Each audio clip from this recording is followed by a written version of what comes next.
The 17 News at Sunrise podcast is brought to you by Clinica Sierra Vista.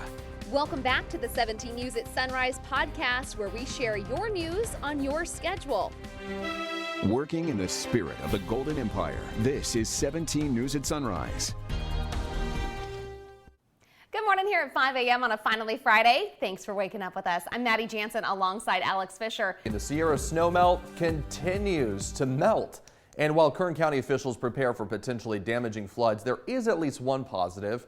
The Kern River is flush with water, giving a boost to businesses in the Kern River Valley that rely on its flow. 17's Maddie Gannon reports. This year's river levels are just epic.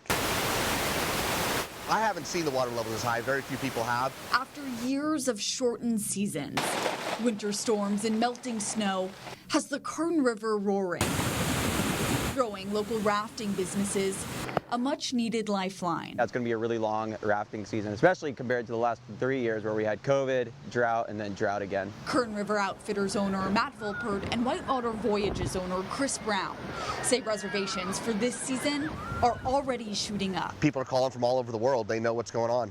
But at the same time, Volpert and Brown say the raging river should put individuals without the guidance of a professional on high alert, as local officials urge people not to fall victim to the killer Kern. If someone is stupid enough to get in that water, we're probably going to have to find their body later on in the spring. Tulare County Sheriff Mike Boudreau created a stir when he announced he was closing parts of the Kern River last week due to safety concerns, before clarifying it didn't apply to professional rafting. Kern Sheriff Donnie Youngblood pledged he would not close any part of the river in Kern.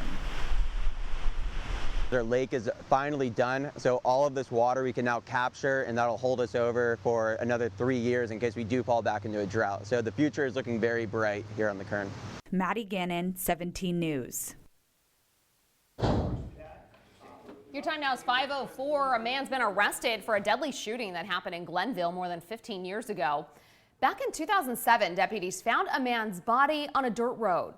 That man had been shot several times. The shooting suspect, Daniel Gonzalez, was caught this week in Mexico and extradited back to the U.S. He pleaded not guilty during his first court appearance yesterday, and he's due back in court in July. 5:05 now, and fire crews had to bring in heavy equipment to put out a fire at a recycling plant in South Bakersfield. The blaze happened yesterday afternoon. This is at Williams M. Thomas Material Recovery Facility. Firefighters say a big pile of recyclables burst into flames, and that fire burned for several hours. However, the building of the recycling plant was not threatened. No one was hurt, and no word yet on what started the blaze. Fire crews also responded to this brush fire near Yokitz Park. It sparked around noon near the Kern River off Truxton Avenue and Mohawk Street. We're still waiting to hear how the fire started or if anyone was hurt.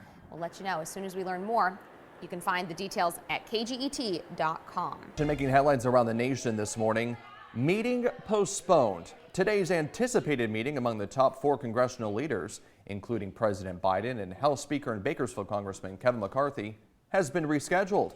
This is all about the status of our national debt ceiling. A source familiar with the meeting added that the postponement isn't a negative thing, but a positive development, with meetings progressing.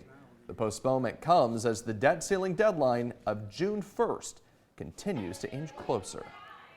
Well, it's the day border cities and the Biden administration have been bracing for. Title 42 is officially over. The COVID era policy allowed the U.S. to quickly remove asylum seekers. Its expiration is expected to lead to a significant increase in border crossings. NBC's Bree Jackson is along the border fence in El Paso, Texas. The end of Title 42 brings the beginning of a new wave of concerns about migrants entering the U.S. It's been a long journey for Janeth Palencia and her family. She says they traveled through 7 countries before crossing the southern border to El Paso, Texas. My dreams are many. The first is to give a better future for my kids. Thousands of migrants are expected to make similar journeys now that Title 42 has lifted. Republicans blasted the White House, saying it failed to have a plan in place. Every American needs to say to the Biden administration, you were elected to enforce the law. Enforce the law. The Biden administration is defending its record, saying it's hiring more Border Patrol agents, increasing the number of people processing paperwork, and enforcing tougher consequences for unlawful entry. I cannot overstate how much of a challenge it is going to be and how we all have to deal with it as one administration and one country. Federal agencies are also working closely with border communities and encouraging migrants to take legal pathways into the U.S. or face consequences. We engaged in a very sensitive and humane law enforcement operation to address that challenge. For this 22-year-old mother, the dangerous trek was worth the hardship. Since getting here, I have the hope and even more faith that I can accomplish everything I want. Officials are holding their breath while migrants are holding out hope. And the ACLU swiftly filed a legal challenge against the Biden administration, saying the new restrictions put vulnerable asylum seekers in danger. In El Paso, Texas, Bree Jackson, NBC News. So how will the expiration of Title 42 affect us in California? Well, a Bakersfield immigration specialist attorney tells 17 News, while the federal government determines the border policy and remains in charge of Customs and Border Patrol, California will still play a major role in wake of Title 42's expiration. We've passed state law that has allowed state agencies to deal with the immigrants coming into the United States by preserving their due process rights, by making facilities and resources available, by giving them paths to education and protection on work sites that other states have not. Governor Gavin Newsom says the state will continue with its operations by supporting 3 temporary migrant shelters, including 2 in San Diego and another in Imperial County. The murder trial of Trisselle and Jacqueline West is nearing the final stages. The couple's accused of killing their 2 adopted boys months before reporting them missing back in 2020. The judge yesterday read to the jury their instructions after the defense rested its case Wednesday. Among those instructions, the jury must consider whether a witness knows someone in the case and has a certain bias, whether they made inconsistent statements. Earlier this week, the defense wrapped up by questioning the reliability of one of the prosecution's star witnesses, one of the West's biological children. The defense brought in a doctor to talk about coercive interviewing techniques on children. Closing arguments are scheduled for 9 a.m. Tuesday. Devastating moments for a family as a toddler was killed in the driveway of her own home. It happened Wednesday night in a rural area of Lamont. CHP says a truck hit a 3-year-old in her family's driveway. The girl was rushed to the hospital, but she later died. Investigators say alcohol or drugs were not factors in this crash. Your time 5:35 as Kern County continues to address the homelessness crisis. The city of Bakersfield plans to use $4.2 million in state funding to take preventative measures that could help. That includes protecting foster youth from homelessness with a local resource called the Dream Center. 17's Michaela Armstrong gets a tour.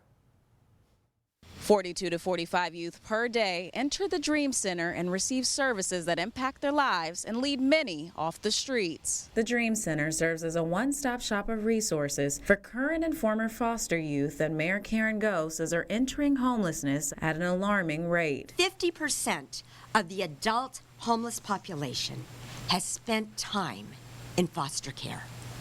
An average of 55 youth become homeless in Kern County each month. That's one youth too many. This is why the city plans to spend $4.2 million in homeless housing assistance and prevention funds to support foster youth. So far, HAP paid for housing to help foster youth and new peer support specialists at the Dream Center, like Cynthia Lira Martinez, a former foster youth herself. Not only did it change my life, it changed my kids' life. I was able to get off the streets, get my kids off the streets, and now I'm able to be here and help others. At the Dream Center, foster youth can shower, do laundry, laundry, take leadership classes, and cook. Resources that provide a needed support system. We know that the need is here in Kern County. Youth come in every day. They have compound traumas, they're experiencing things on the street, and they need a support system. We are their support system. Yet, even with the additional funding for the Dream Center, Mayor Go says it will take more to tackle this crisis. We can't do this alone. The city of Bakersfield cannot do it alone. We need partners. The mayor plans to meet with the governor along with other city mayors on May 17th and hopes this will bring policy and other funding that could help the homeless crisis in Bakersfield. Michaela Armstrong, 17 News. The 17 News at Sunrise podcast is a production of KGET and Nexstar Media Group. For more on all of the headlines in today's show, head to kget.com.